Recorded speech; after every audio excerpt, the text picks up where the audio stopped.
Ray, we've been talking about a sort of fiscal cliffs for the business for several months now. We're entering a period where temperatures are going to change for big swaths of the country. I guess, where are you seeing the mix right now in terms of what you've been able to do in open air and, and as even some of these restrictions are starting to loosen?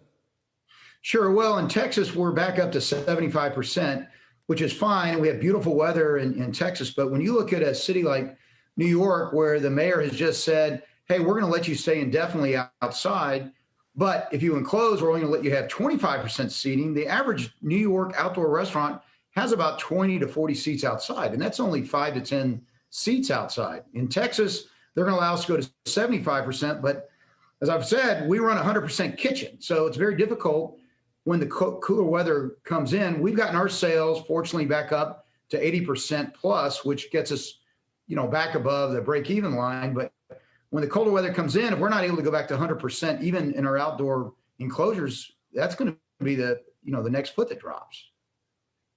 Yeah. Paul, do you think consumers are going to, give temperatures a long leash and basically say whether or not they want to support the business just because they want it to exist for the future? I mean, are they going to go out in conditions that maybe they wouldn't have in, pre-COVID eras? I think there's that to a degree. I think customers are always going to want to support businesses that they believe in. But I think there's huge challenges and headwinds, particularly heading into the fall and the spring for particularly, apparel retailers.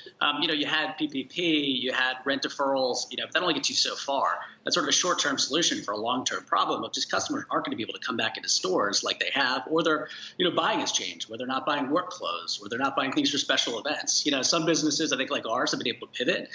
We started making masks back in March, sold over 500,000 masks, not only to individuals, but, companies like Capital One and Altria and others. And that's helped us bridge the gap, which is great and will get us to the other side. But not every big business is able to make that pivot. And I think particularly if you're looking at, your mix of sales, over 50% from stores, 50% from wholesale, it's going to be a hard time for these companies through the fall and the spring. And that's just because you've had 2 seasons of really customers not coming back into stores. That's incredibly challenging for anyone to survive. Then you have the inventory decisions that have been made, almost 9 months in advance, sometimes pre-pandemic for the fall.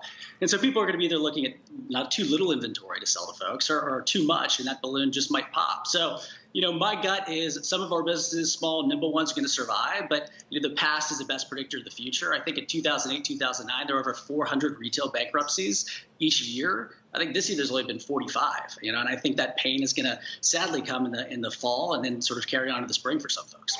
Yeah, just to get to those numbers a little bit, Paul, I mean, there has been a sense of suspended animation, people trying to, stay afloat and utilize whatever support, payments are out there.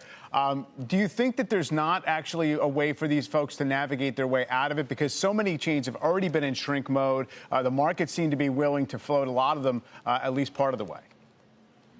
Yeah, look, I think all the pain has been delayed at this point. And it was done so, specifically because we thought this was going to be much shorter than it was.